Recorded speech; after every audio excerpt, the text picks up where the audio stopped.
Las opiniones aquí expresadas son únicamente de carácter informativo y no pretenden en ningún momento fomentar el uso de sustancias psicoactivas. Contenido no apto para menores de edad. Disociados, un podcast sobre sustancias psicoactivas con un enfoque de reducción de riesgos y daños. Bienvenidos a la tercera temporada de Disociados. ¿Qué tal? ¿Cómo les fue? Hola. Aquí Mario, Drux, Ricardo.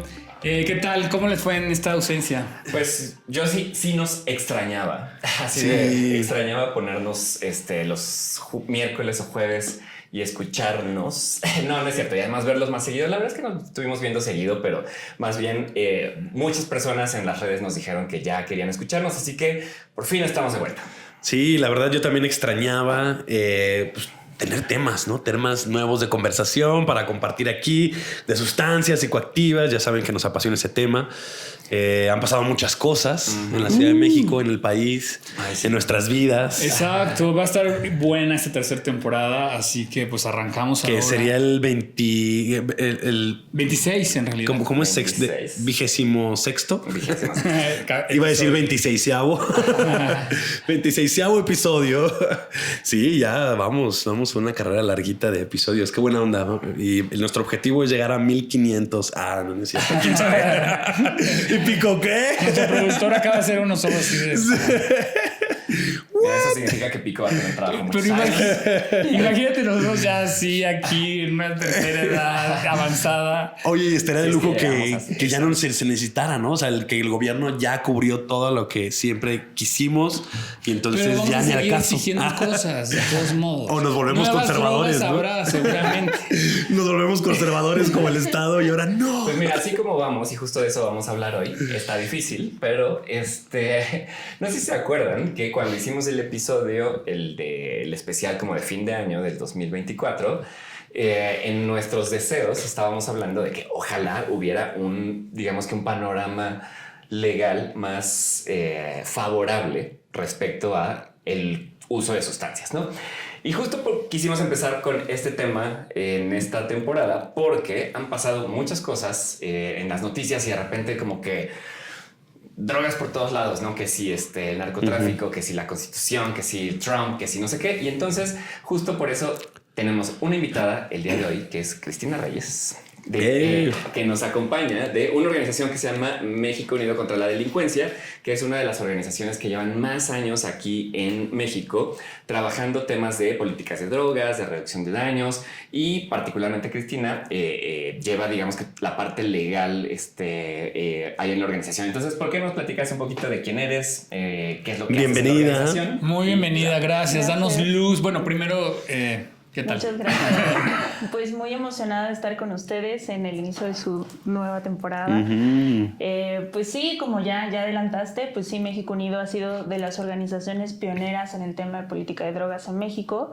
Nuestra principal causa ha sido la regulación de uso adulto de cannabis, también la regulación del uso medicinal de cannabis, pero también una regulación integral de todas las drogas. Siempre hemos sido partidarios de que la prohibición en realidad pues es una política fracasada, ¿no? Que hay toda la evidencia del mundo de que la prohibición no funciona. Y entonces, pues sí, a reconocer que hay sustancias que tienen sus propios riesgos y que por lo tanto necesitan su propia regulación muy específica para evitar justamente pues esos riesgos, ¿no? Pero que puede existir también un libre desarrollo de la personalidad de todas las personas y que pues quienes decidan consumir lo hagan de la manera más segura posible. Ya ven que no somos los únicos locos que pensamos ese tipo de cosas. Sí. Oye, Cristina, y bueno, ¿por qué no empezamos? Creo que tanto nosotros como muchas personas que nos escuchan nos quedamos con esta idea de que, por ejemplo, aquí en México hay una dosis máxima permitida para la aportación y o consumo. Y con todas las cosas que han estado pasando en los últimos años, quería preguntarte si eso todavía aplica. Que si yo llevo, no sé, 3 churros de marihuana o si llevo 2 gramos de cristal versus medio gramo, ¿qué pasa en esos casos? Y sobre todo también porque a nosotros nos interesa como para que la banda sepa, pero también como personas usuarias, pues saber cómo podemos defender nuestros derechos, ¿no? en esos casos. Claro, justo el uso permitido y la posesión permitida en México es el gran mito, porque en realidad no existen cantidades permitidas para la posesión de ninguna sustancia en México. Lo que existe es un régimen diferenciado entre narcotráfico y tráfico a gran escala, que se rige por muchas reglas de competencia, pero una de ellas es la tabla de dosis máximas de uso personal e inmediato. Que en 2009, cuando se hizo esa tabla en la ley, de manera muy arbitraria decidieron como de, a ver, ¿cuáles son las sustancias que se consumen más comúnmente, ¿no? Y tenemos cannabis, cocaína, LSD, MDMA, metanfetaminas, ¿no? Opio, por alguna razón, sí, ¿no? Exacto. Y establecieron estas dosis máximas en las cuales lo que se considera es que tú las traes como para consumo inmediato y no las vas a compartir con nadie. Pero eso no quiere decir que entonces está permitido que tú traigas esa cantidad de sustancia. Existe el delito de posesión y un policía puede detener a cualquier persona por cualquier cantidad de sustancia y llevarlo ante el Ministerio Público. ¿Qué va a suceder en el Ministerio Público? Bueno, pues van a tomar esa sustancia con la que te detuvieron, la van a llevar a un perito químico y te va a determinar qué tipo de sustancias es y la cantidad de sustancia. Y entonces, dependiendo de esa cantidad, te van a tipificar, ¿no? Si es posesión de uso personal, si es posesión simple, que quiere decir que no es con intenciones de comercializar o de compartir, o si ya es una cantidad pues mucho más grande que indica que es para tal vez comerciar, traficar, etcétera, ¿no? Pero esa no es la única, el único indicador, ¿no? Lamentablemente, sino también el lugar donde te detuvieron. Porque si te detuvieron en un radio de 300 metros de centros educativos, policiales o asistenciales, te toca el delito de posesión simple, sin importar si traías nada más 1 gramo de marihuana, ¿no? Entonces, pues sí es un mito que existen cantidades permitidas, ¿no? Si, por el contrario, estás dentro de este umbral de los 5 gramos de cannabis, estás fuera de este radio, que la verdad, bueno, no sé, pero en la Ciudad de México, en donde no hay una escuela, ¿no? Pero bueno, pensemos que está el caso en el que está fuera de este radio, y entonces cuando te detienen tú declaras que es para ti, para tu consumo personal, entonces el Ministerio Público te podría liberar, sin llevarte a un juez ni nada, ¿no? Y eso se llama el no ejercicio de la acción penal. Y además hay otra disposición en la Ley General de Salud que en realidad no se utiliza, pero está ahí como una amenaza, ¿no? Que a la tercera detención en el mismo sentido te mandarían a tratamiento para la adicción obligatorio. Entonces digo, no hay disposición, no se aplica realmente esta disposición porque no hay los recursos suficientes para poder hacerlo, pero está esa opción, ¿no? Así que me manden a Oceanic. Sí. No, bueno, y además de eso, pues existe otro fenómeno que es la extorsión policial, ¿no?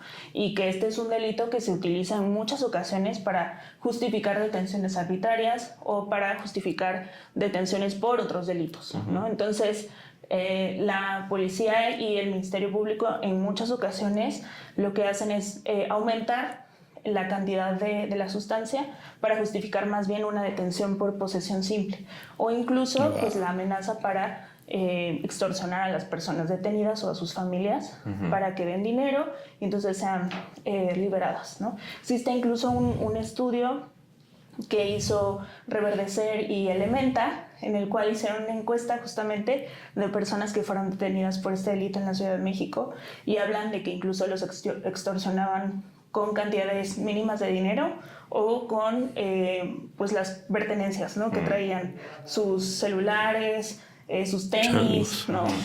Con tal de no ser detenidos. Claro. Y ahí es un problema porque justamente, bueno, supongo, tú nos dirás, son personas las más vulnerables las que son finalmente acosadas, ¿no? Por la policía. Pero también en esta cosa de que les quiten sus cosas, muchas veces les quitan sus pertenencias de que tienen para tener un consumo de alguna forma pues más responsable, ¿no? Sus utensilios de salud que tienen de higiene para poder tener un consumo, digamos, no sé, me imagino a lo mejor algunas pipas o qué sé yo, cosas, Sí. justamente para que tengan un uso con un enfoque más de salud. Sí, hay organizaciones también que tienen bastante documentado en la frontera norte, en Tijuana, Mexicali, por ejemplo, como Prevencasa o Verter, que dan atención justo a poblaciones callejeras que se inyectan drogas y que tienen estos programas de intercambio de jeringas, donde les dan también ciertos dispositivos para que puedan consumir de manera pues segura, ¿no? Y son constantemente hostigados por la policía y la policía les quita las jeringas limpias y nuevas que iban a utilizar, ¿no? A pesar de que no es un delito tener jeringas. Y eso sucede, ¿no? Que los obligan a pues reutilizar, ¿no? Otra vez las jeringas que ya habían utilizado. Oye, por ejemplo, si yo soy un usuario de cristal y traigo una pipa para consumir cristal, pero no traigo la sustancia, ¿no? Y por alguna razón la policía, no sé, que piensa que soy sospechoso y me revisa y ve y encuentra la pipa. O sea, imagino que eso no es un delito, pero que me va a querer inventar y me va a querer extorsionar, ¿no? También es común. Lamentablemente, pues también las personas usuarias de drogas, pues tenemos los menores incentivos para denunciar ese tipo de abusos policiales. Claro. Entonces tenemos muy poca información de qué tanto ocurre, ¿no? O sea, por ejemplo, este único estudio que existe de Elemental y Reverdecer sobre la extorsión policial en detenciones de posesión simple, también documenta algunos casos donde pues justamente, ¿no? Nada más traían la pipa, el bong, ¿no? Y no traían, o traían así, ¿no? Como el residuo, y ya con eso los quieren extorsionar, ¿no? Claro. Y bueno, los detienen, los llevan al Ministerio Público y en el Ministerio Público pueden estar detenidos hasta 48 horas sin que les imputen ningún delito, ¿no? Entonces eso ya es una amenaza muy real para tanto las personas consumidoras como incluso otros grupos históricamente discriminados, en los cuales pues puede que ni siquiera estén en posesión de la sustancia, pero que los policías siembran la sustancia para justificar esas extorsiones y detenciones. Claro. Hace ratito estábamos platicando antes de entrar aquí al episodio como de la diferencia entre las sustancias psicoactivas, o la distinción que se le hace, ¿no? Como estas sustancias sintéticas y la cannabis, y como que parece ser que la cannabis va un poquito más adelante. ¿Eso sí está pasando? O sea, sí. ¿Y lo considerarías tú como un paso más, un logro que estamos, pues, accediendo a este logro? Sí, la cannabis ha sido esta sustancia como de vanguardia, ¿no? Que va abriendo camino para la regulación de otras sustancias, incluso también para eliminar estigmas sobre el consumo de otras sustancias y por lo tanto, pues lograr avances en el cannabis es es un logro para las demás sustancias, ¿no? Okay. Y de la misma forma, los retrocesos que hay en el tema de cannabis es una mala señal para la regulación de otras sustancias. Por ejemplo, en México, lo que comentábamos al inicio, que México Unido fue la organización que logró que se emitieran ya los permisos de uso personal de cannabis. Lo que hemos visto es que más bien las autoridades hacen todo lo posible por no emitir ese tipo de permisos, ponen un montón de trabas burocráticas y hacen que pues, las personas comunes y corrientes no quieran hacer ese trámite, ¿no? Claro. Porque además implica tal vez pagarle a un abogado o perder muchísimo tiempo, que nadie tiene tiempo de estar yendo a Cofepris, ¿no? O gente que no vive en la Ciudad de México y que en las delegaciones de Cofepris en sus estados no les reciben los permisos, los trámites. Oye, ahí muy brevemente, o sea, este trámite ante Cofepris, prácticamente cuando es para uso lúdico siempre hay una negativa, ¿no? Prácticamente, ¿no? Sí, siempre. Y ahí, o sea, hay un plazo que tenga la Cofepris para contestar. O sea, si no te contesta, ya se entiende que es un no, hay una negativa ficta, como se dice. Sí, hay varios plazos que, por ejemplo, nosotros que empezamos en el litigio de esto, hay un reglamento de sustancias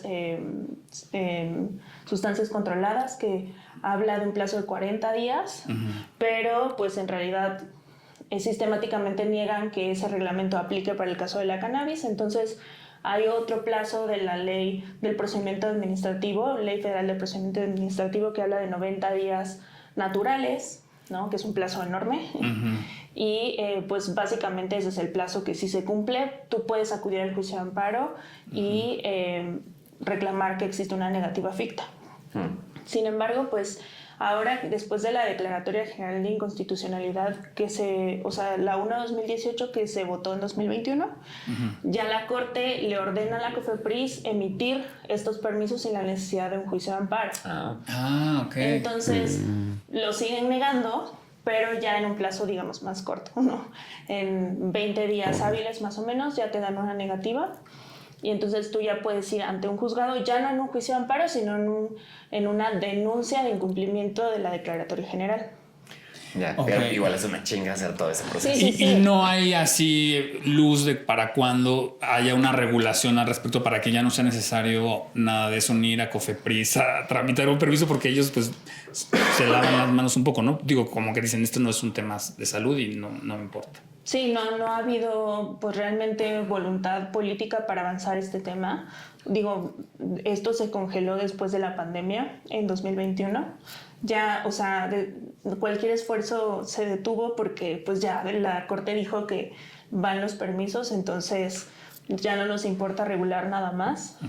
Y pues ahí se paró el proceso legislativo, ¿no? Claro. Que fue un proceso legislativo bastante intenso, pero ya no ha habido ninguna señal, ¿no? de que quieran volver a mover. Discutir eso. Y la verdad eso sí está bien triste, porque yo me acuerdo que cuando estaba la campaña del 2018, ¿no? De Morena, había muchos actores políticos, incluyendo la exministra Olga Sánchez Cordero, que de hecho traía como esa agenda, ¿no? Vamos a despenalizar, o sea, como sobre todo porque en Estados Unidos ya uno va casi que al Oxxo y puedes comprar así todo tipo de productos de marihuana, y aquí no, ¿no? Entonces como que ganaron las elecciones y al poco tiempo se frenó, pero no solo se frenó, sino que siento que ya nadie dentro del partido ni en otros partidos está hablando al respecto, ¿no? Y yo sí esperaba que pues por tener una agenda más liberal pudieran, pues por lo menos alguien tuviera ahí como la bandera en el movimiento, y creo que ya no pasa, ¿no? O sea, o hay algún proceso por ahí en algún estado o algo que... No. Aquí desafortunadamente, como está regulado en México, necesariamente es el Congreso Federal quien tendría que emitir alguna regulación. Entonces, pues los estados están muy restringidos, ¿no? Por ejemplo, cuando se hizo la Constitución de la Ciudad de México, uno de los derechos que pusieron fue justamente al acceso al cannabis medicinal, ¿no? Pero digo, más allá de algo muy declaratorio, no puede hacer realmente una legislación local al respecto. Lo que sí ha hecho, por ejemplo, la Ciudad de México, pues es despriorizar la persecución del delito de posesión en ciertas zonas. No sé si han visto que hay ciertas zonas de tolerancia en las cuales pues lo que sucede ahí es que simplemente deciden no perseguir el delito en esas zonas en específico, que bueno, esto puede ser tener sus consecuencias buenas y malas, ¿no? Porque pues al final de cuentas no existe tampoco una regulación, ¿no? Que la regulación, lo importante de la regulación es que pueda existir una convivencia pacífica entre las personas consumidoras y su entorno al mismo tiempo, ¿no? Entonces lo único que hace el Estado es retirarse y pues puede ocurrir lo que sea, ¿no? Claro. Oye, ¿y allí qué opina México Unido contra la Delincuencia? ¿O tú qué nos podrías comentar acerca de estos espacios, como lo que sucedió afuera del Senado, que ahorita ya lo redujeron a un cachito más pequeño? Sí. O en la Estela de Luz, ¿no? Que de alguna forma... a mí me gusta que existan estos espacios donde uno pueda consumir. Solo que se me hace muy curioso que...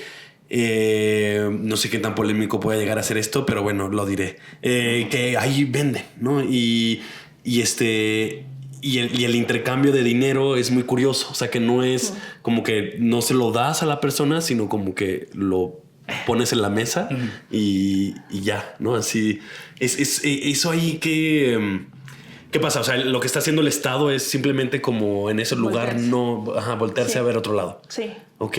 Sí, o sea, bueno, primero que nada, creo que la persecución de la mera posesión de cualquier sustancia, no solo la cannabis, digo, en México no se castiga como tal el consumo, pero en Estados Unidos sí es un delito el consumo. Bueno.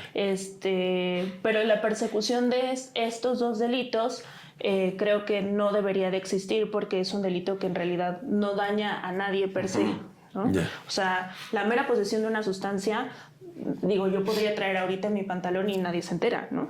Claro. Sí. Y no le hace daño a nadie, ¿no? Luego lo quieren equiparar como la posesión de armas, pero no es cierto, porque si se dan cuenta que yo traigo un arma aquí, sí se van a decir como, oye, esta que hora nos va a sacar el arma, ¿no? Claro. Exacto. Pero no es lo mismo. Bueno, pero antes de desviarme, o sea, completamente de acuerdo que es un delito que no debería de perseguirse porque, pues justo, solo afecta a personas pertenecientes a grupos históricamente discriminados, ¿no? Como lo es cualquier sistema punitivo, esas son las personas que van a estar más afectadas, ¿no? Pero luego existen todos los demás elementos alrededor del consumo, ¿no? Por ejemplo, sí existen espacios libres de humo de tabaco porque ya reconocemos que el humo de tabaco le hace daño, tiene efectos a personas que no están consumiendo, ¿no? Claro. Entonces, pues tenemos espacios donde sí se puede fumar y donde no se puede fumar, ¿no? Entonces, espacios, por ejemplo, la Estela de Luz, que además es la entrada al bosque de Chapultepec, sí. ¿no? Pues pasan familias, infancias, o sea, personas que sí pueden verse afectadas por el humo de segunda mano, ¿no? Entonces, ahí, ¿cómo estamos regulando esto? ¿Cómo estamos poniendo límites a ese...? Porque aparte, pues es una zona bien chiquita y como no hay otras zonas, pues todo se concentra ahí, ¿no? Claro. Entonces, sí tenemos otras externalidades que no estamos atendiendo con solamente no poner a la policía, ¿no? Sí tenemos que tener otro tipo de políticas, no necesariamente punitivas. Creo que el problema de la prohibición es que no podemos pensar en otro tipo de soluciones, Claro. ¿no? Otro tipo de atención. Que el consumo es algo que se tiene que atender y se tiene que regular, pero no por la policía, ¿no? Totalmente. No por el sistema penal. Oye, quiero retomar esto que acabas de decir o sea, como que es un delito que formalmente no afecta a otros en muchos casos, ¿no? O sea, esto de tabaco claramente ya lo comentaste, ¿no? Pero, por ejemplo, si yo soy un usuario de cocaína y yo consumo cocaína, o sea, digamos que, entre comillas, me estoy haciendo daño a mí mismo y no necesariamente a mi entorno, ¿no? Pero, o sea, la lógica detrás de esta criminalización es te voy a meter en la cárcel porque te estás haciendo daño, ¿no? O sea, cuando en realidad yo me puedo hacer daño con muchas otras cosas. Pero bueno, a lo que iba es... entiendo que hubo una reforma constitucional hace poco, ¿no? Donde se menciona, ¿no? Que se prohíbe desde la Constitución, lo cual no existía antes, ¿no? Que se prohíben ciertas sustancias como corrígeme si no estoy en lo cierto, que decía como vapeadores, fentanilo y otras sustancias, ¿no? O sea, como dejándolo abierto, pero también este tema de los vapeadores un poco como en este argumento, ¿no? Y que además el argumento ahí decíamos que, pues, ¿cuál es la diferencia entre el humo de segunda mano de un vapeador versus el tabaco y etcétera? Pero ¿cómo quedó esa parte de la reforma constitucional? Y si realmente nos deberíamos preocupar, o sea, como va a estar la cosa más ruda ahora a raíz de esto, o en realidad es más como nominal. Sí, bueno, en la Constitución sí se hizo una prohibición más nominal, digámoslo, y además de esa reforma en específico hubo otra reforma al artículo 19 que establece el catálogo de delitos por los que ameritan prisión preventiva oficiosa. Y ahí se metió también todos los delitos que tienen que ver con drogas, a pesar de que ya estaba. Como que fue una cuestión más narrativa de decir, vamos a ir con todo contra el fentanilo y la forma en la que lo vamos a hacer es ponerlo en la Constitución, ¿no? Y por supuesto que tiene consecuencias porque esto abre la puerta a que vaya a emitirse leyes en los que tal vez se aumenten las penas a ciertos delitos que tengan que ver con el fentanilo, se aumenta el catálogo de delitos en los cuales cualquier persona puede ser metida a la cárcel sin que se le pruebe que cometió ese delito, ¿no?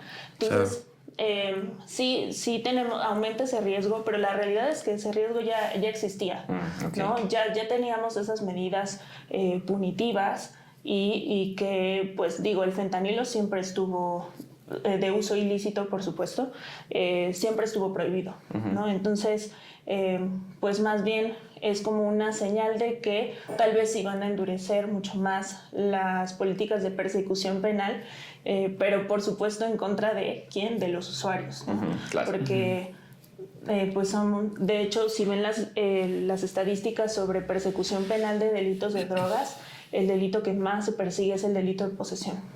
Entonces, pues en realidad es un delito que sirve justo, lo instrumentalizan mucho para justificar otro tipo de detenciones, porque es un delito bien fácil de probar, ¿no?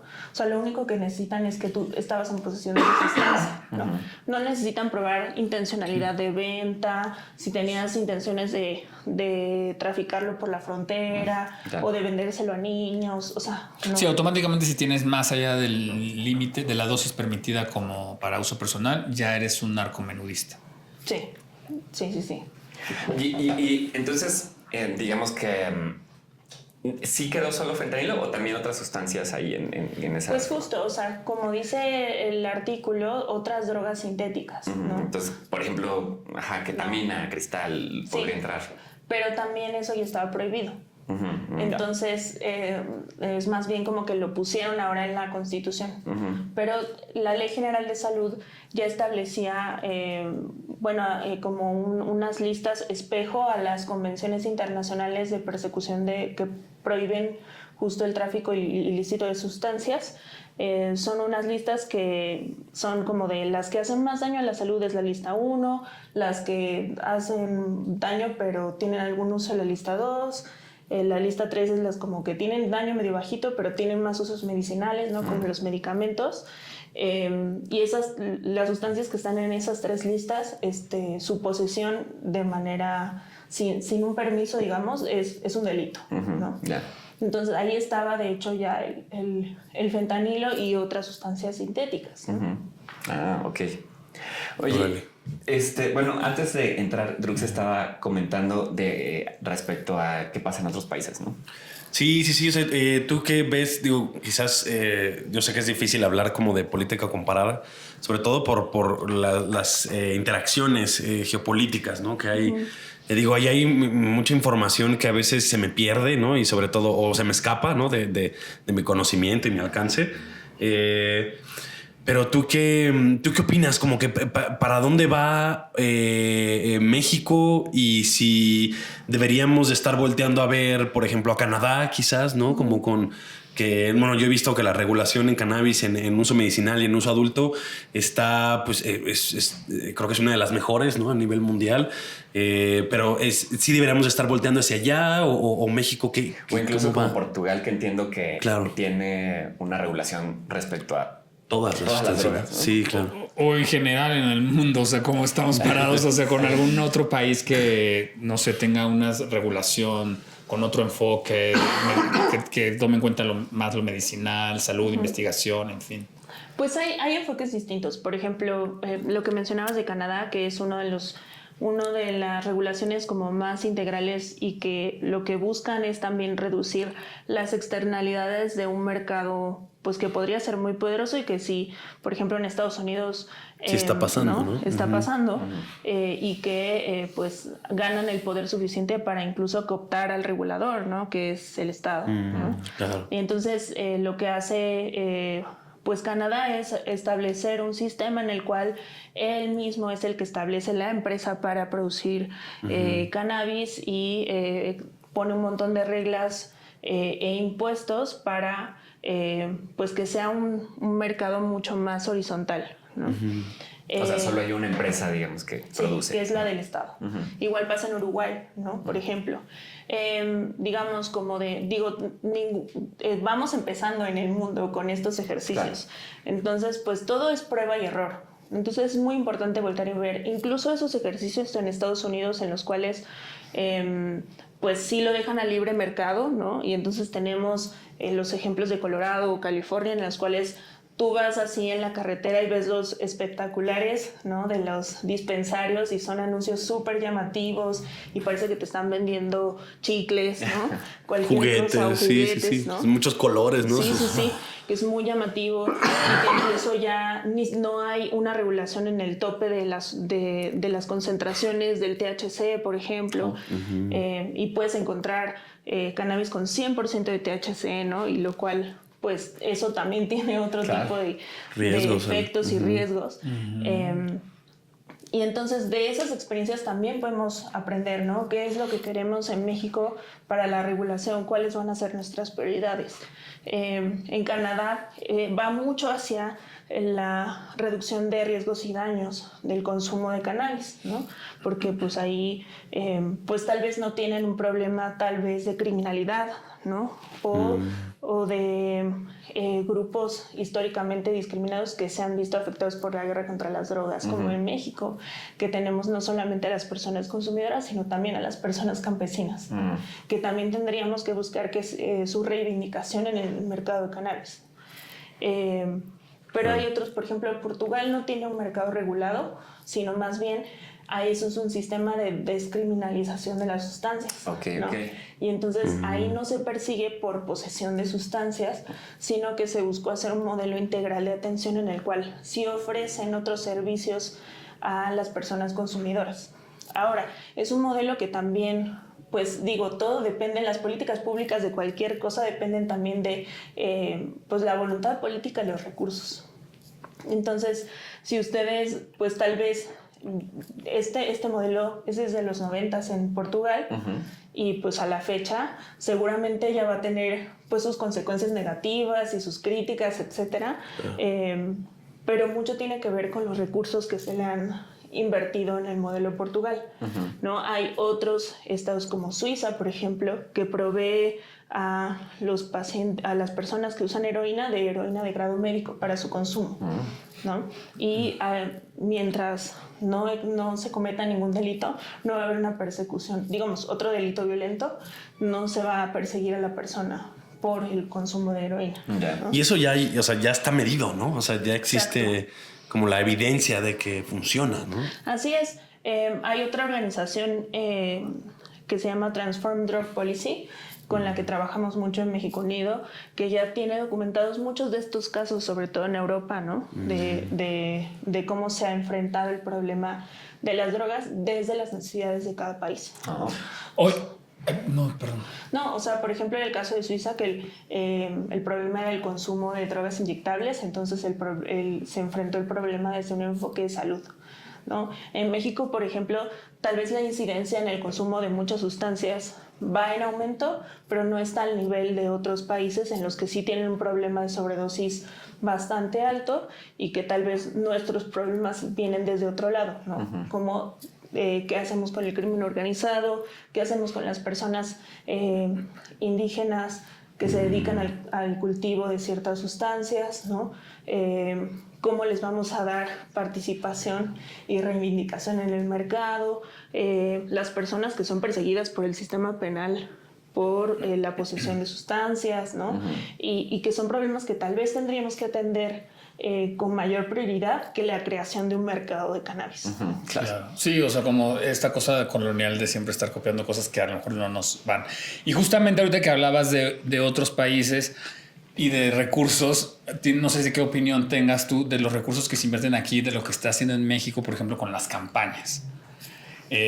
O sea, ¿qué opinión te merecen estas campañas que hay actualmente? Exacto, o sea, creo que eso es un gran ejemplo también del colonialismo, ¿no? Como de estas campañas que son promovidas por gobiernos como Estados Unidos, ¿no? Que incluso les mandan el stock de imágenes, ¿no? Y vemos comerciales en México de consumo gente muy blanca, ¿no? Sí, gente que no corresponde a los contextos de consumo en México.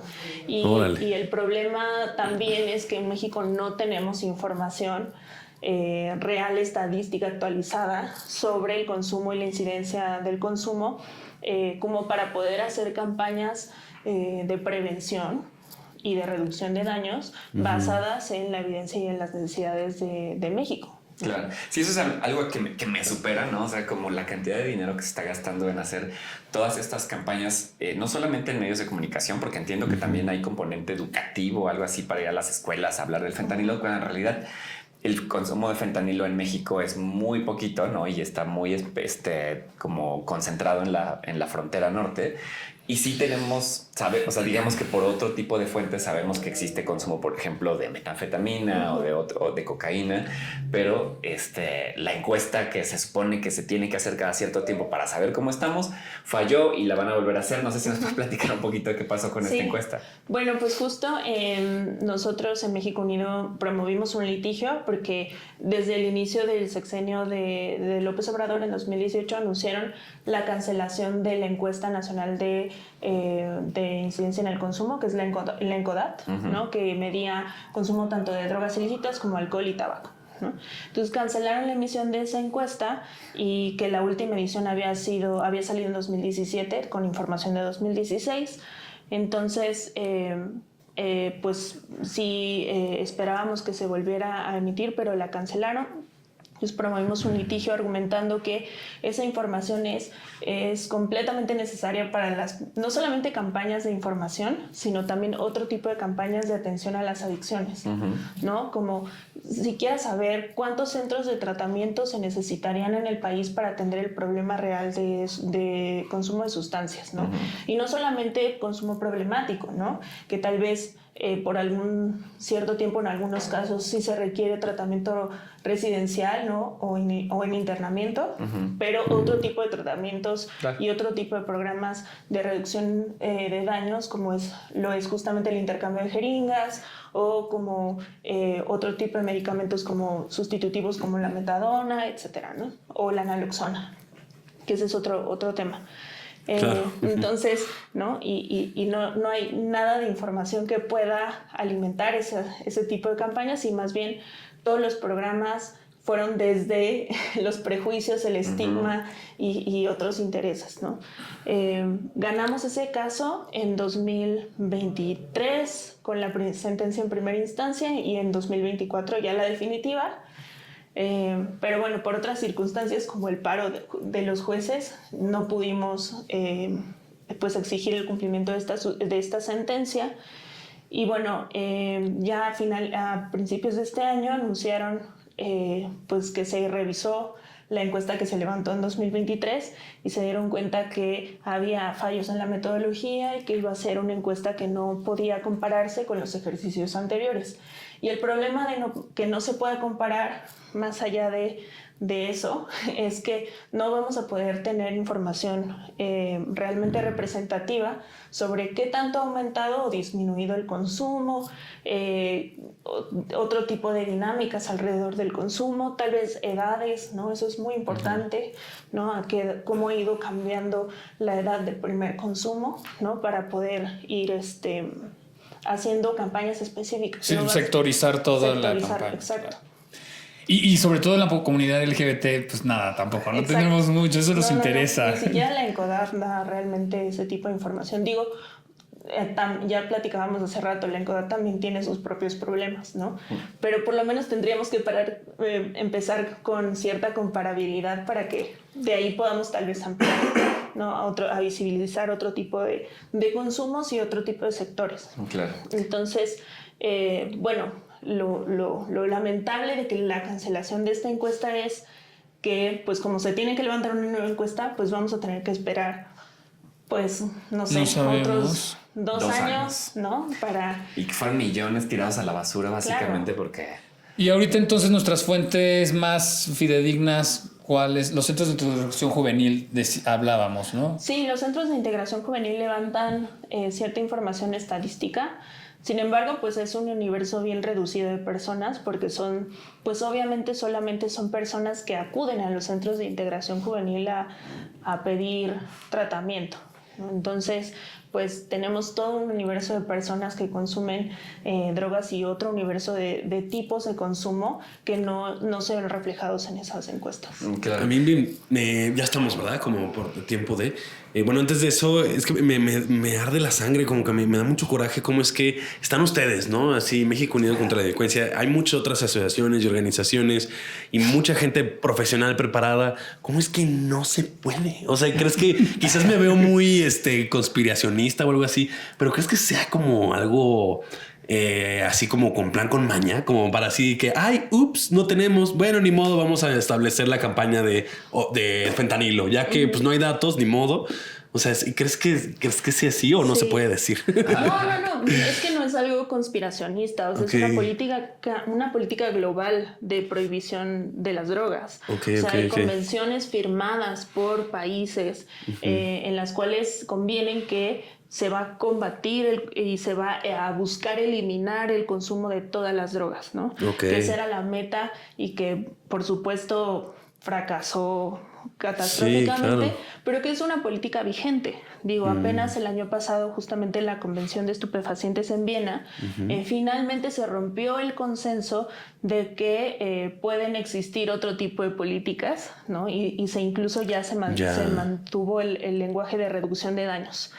Pero, por supuesto, países como Estados Unidos pues mantuvieron su postura prohibicionista, y hay muchos otros países, no solamente Estados Unidos, en Rusia, Reino Unido, China, ¿no? Son países que normalmente son los que mantienen esa política prohibicionista, a pesar de que, como platicamos hace un rato, ya hay muchos países que están empezando a abrirse camino a otro tipo de regulaciones, sobre todo con la cannabis, y por eso es tan importante estos logros con la cannabis, porque son el parteaguas para empezar a pensar en otras formas de regulación que pueden ser mucho más efectivas.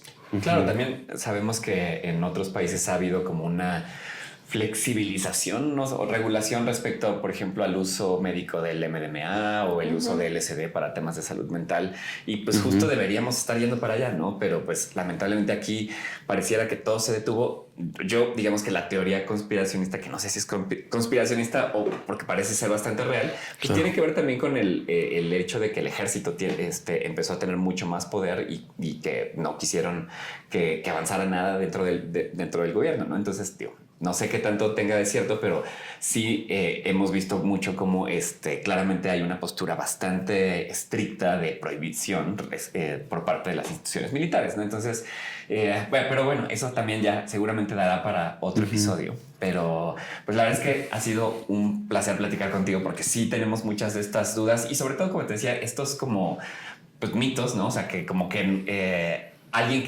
aquellas personas que no nos dedicamos a las leyes, Mario sí se dedica a eso, leemos algo y como que no sabemos si sí, pero si no, o si tantito es legal, ¿no? Y entonces creo que está bueno que toda la audiencia escuche que, pues en realidad, si son usuarios, si traen alguna sustancia consigo, pues tampoco se confíen, porque pues, estamos en un país donde no solamente se penaliza, sino que tenemos una policía corrupta y muchas otras autoridades que no están haciendo su chamba o la hacen pues por otro lado, ¿no? ¿Cómo ven, chicos? Muy bien, pues no sé, tú si quieras decirnos algo, cerrar con algo. Después de habernos dicho ya un chingo de cosas que quieras dar. No sé, digo, bueno, sí. Solo invitarles a consultar la página de México Unido contra la Delincuencia, y tenemos de toda la evidencia que no pude platicarles. Ahí están un montón de documentos, la experiencia de Canadá, tenemos documentado toda la regulación en Canadá, todos los folletitos sobre los países, cómo han ido atendiendo el problema de las drogas. En México, todo lo que ha ocurrido, y pues les invitamos a visitar la página. Genial, ingresen a la página.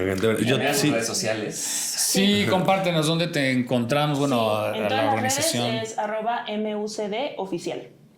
En las tuyas no las has compartido. Digo, si compartes cosas relacionadas. Pues es que no entro mucho en las redes. Qué bien. Entonces, MUCD Oficial en X, Instagram. Digo, yo lo sigo y la verdad es que tienen muy buen contenido, así que... Sí, a la página ya entré y sí, exacto, los documentos. Está muy padre, muy bien descrito todos los avances que han logrado. Me encanta. Gracias por acompañarnos. Muchísimas gracias por estrenar esa tercera temporada. Sánchez, que es la directora de México Unido, que es gran amiga desde hace muchos años. Y Genial, pues, saludos, gracias a sí. ustedes que nos siguen todavía Sí, escuchando en esta gracias. tercera temporada. Nuestras redes sociales, bueno, disociados, sigan a Farmadrug, Sigan a Disociados, por favor. Disociados MX, a Disociados. Ricardo. A Mario que ya no Yo tiene. ya no tengo redes. Lo pueden encontrar en Blue Sky ahora. ¡Ah! Ya, atrapada. Es mi única red. Es la única red. Bueno, Más sí, grande. gracias, perdónanos. Yandy Grindr. Gracias por todo lo que dijiste, hablaste mucho, te agradecemos mil. Por darnos luz, Ajá. ubicarnos dónde estamos parados actualmente en temas legales con esto. Y gracias a la producción, a Pico Navarro, a Widu. Así Sí. que saluditos. Saludos, bye. Bye.